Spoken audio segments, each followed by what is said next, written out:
And welcome to the Marcus and Mike Show. I am Mike. My man over here to the left is Marcus. Marcus, how you doing today, man?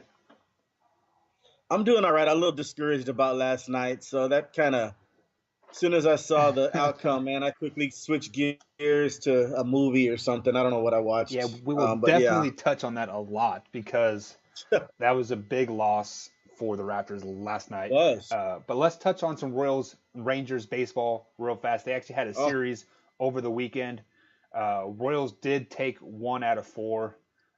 We beat you guys Thursday, but then Rangers won oh, okay. Friday, then they won Saturday, then they won Sunday. 6-2, 6-2, 5-1 Rangers. Uh, Royals Yeah, just suck. Let's be honest. Rangers are pretty good. yeah, yeah. I don't know what's going on with the Royals, man. It's almost like, I mean, man, like I guess it's about next year, huh? Well, let me tell you what happened. Is after we won the World Series, all of our guys' contracts were coming up. So we had Mm, Kane's contract was up. hmm Moustakas' contract was up. They're now with Milwaukee. Um, our first baseman is Hosmer. He signed a $100 million deal with the Padres. mm, We cut our shortstop. A couple of our mm. pitchers died in a car accident, and so Oh, we basically that's not good. lost. Yeah, I think we have a total of 6 players from that World Series team, and 3 of them are injured right now, out for the year. With one's with Tommy John's And what surgery, and what year was that?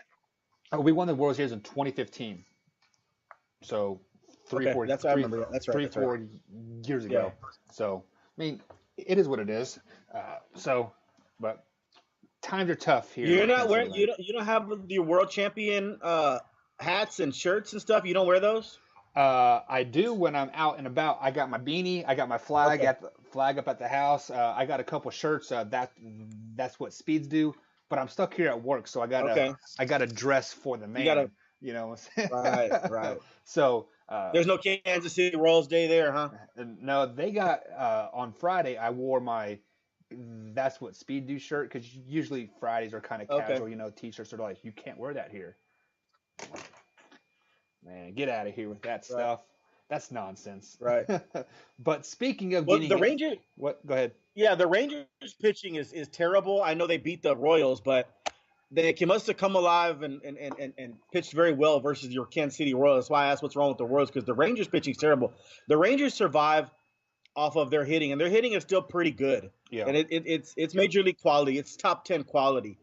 yeah. Like Gallo hit a couple of home runs in the series, and Sin Chu Chu and Elvis Andrews. Those guys can hit. And Hunter Pence is doing well for them. 36 years old. He everywhere. Hunter, it's weird. Hunter Pence, everywhere he's gone, yeah. he's done well, and It. and he can't find a team to stick with. Oh, It's weird. I, I want to say that's kind of in-house, like clubhouse off the field stuff, because I've heard, Yeah, like, I've been watching interviews and stuff like that, and people really don't like him that well. Like, I don't know if it's his antics yeah, in the clubhouse or what, but he just doesn't seem to like him yeah, very well for some reason. I don't know, not liked very well, yeah. It's weird. but That's weird. When I'm getting phones, I'm getting Amber Alerts, so yeah, that's not good. But got. anyways, yeah, yeah, yeah. Hunter Pence. Everywhere he's gone, though, he's killed the ball. He's Yeah. a world champion. I mean, he's played Astros, Rangers. I mean, Giants. He's Hmm. got a ring with the Giants. I mean, but he's doing well for the Rangers right now. So that's part of the reason the Rangers offense is pretty good. So that's the only reason why the Rangers are even a couple of games above 500 right now. Yeah, I do see they're averaging almost close to six runs per game. Yeah, So in a major league setting, that's phenomenal when you yeah. see a lot of 1-0 games, 2-3 games. So definitely got that hitting on your side. Speaking of hitting, the Golden State Mm, Warriors took it on the chin on game one. Siakam led the way for the Raptors, pretty much destroyed the Golden State Warriors up and down. Game two, yeah. they responded.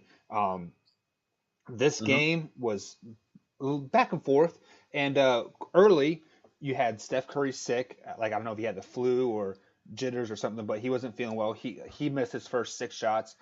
Didn't come in Right. until late in the second quarter. Hit a couple big threes to get the momentum going, and then you had Clay Thompson's injury.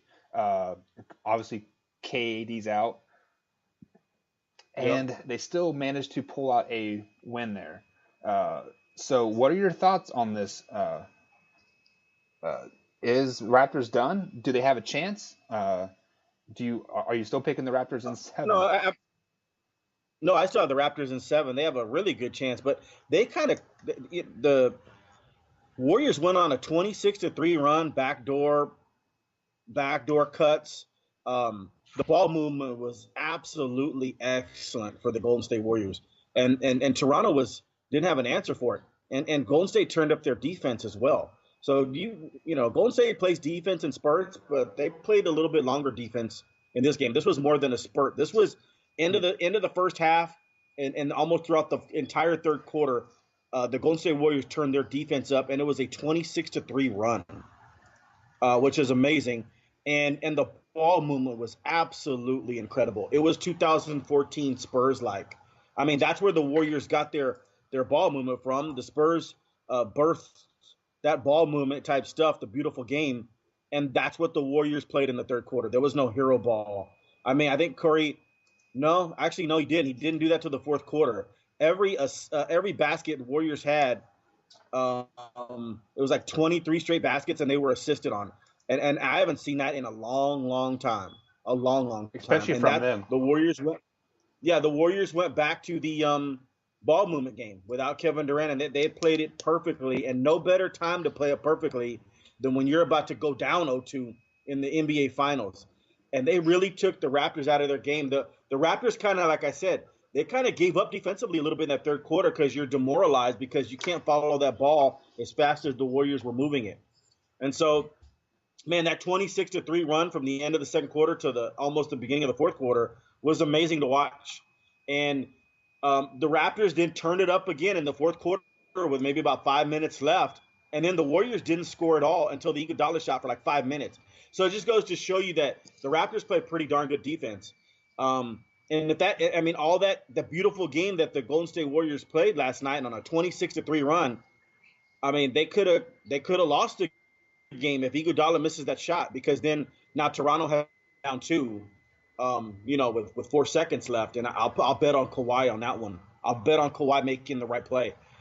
But that being said, when Toronto turned it up defensively in the last 5 minutes, and Golden State couldn't score, Toronto didn't score that well either. And man, Ibaka and Marc Gasol gave the Raptors nothing offensively. They played okay defense, but man, Gasol and Ibaka have to show up offensively, and if they do, the Raptors can win this series. We'll see what happens today with I guess they're having an MRI there with Klay Thompson. That's going to be huge because the Warriors will not win. I mean, actually, the Warriors will get blown out if they don't have Klay Thompson and Kevin Durant. Even though you can still put out a product on the court with Boogie Cousins, a 4- or 5-time All-Star, Sean Livingston, who's been in all those big moments. You still have Stephen Curry, a 2-time MVP. You still have Andre Iguodala, a Finals MVP, who plays great defense. So that's who was on the court last night, who won the game, who hung on to win the game. They Golden State barely hung on to win that game with those players I'm talking about. So even without Klay Thompson and without Kevin Durant and without Kevon Looney, the Warriors are still formidable. But there's no way that they can beat the Raptors if they don't have Klay Thompson. So that's going to be a big deal today with the MRI and just to see what happens. And that being said, the Warriors did turn it up defensively. I'll give them that, but Toronto did miss some open looks in the fourth quarter, man, and they fell apart. Toronto fell apart offensively in the fourth quarter. Other people have to step up and score. Yeah. And and I love Fred VanVleet, but he can't be your second best scorer. I mean, he has been, but they need more contributions from Ibaka and Gasol. Gasol, a former All-Star, Gasol's 20 points a game. Kyle Lowry, what, 17, 16, 18 points per game.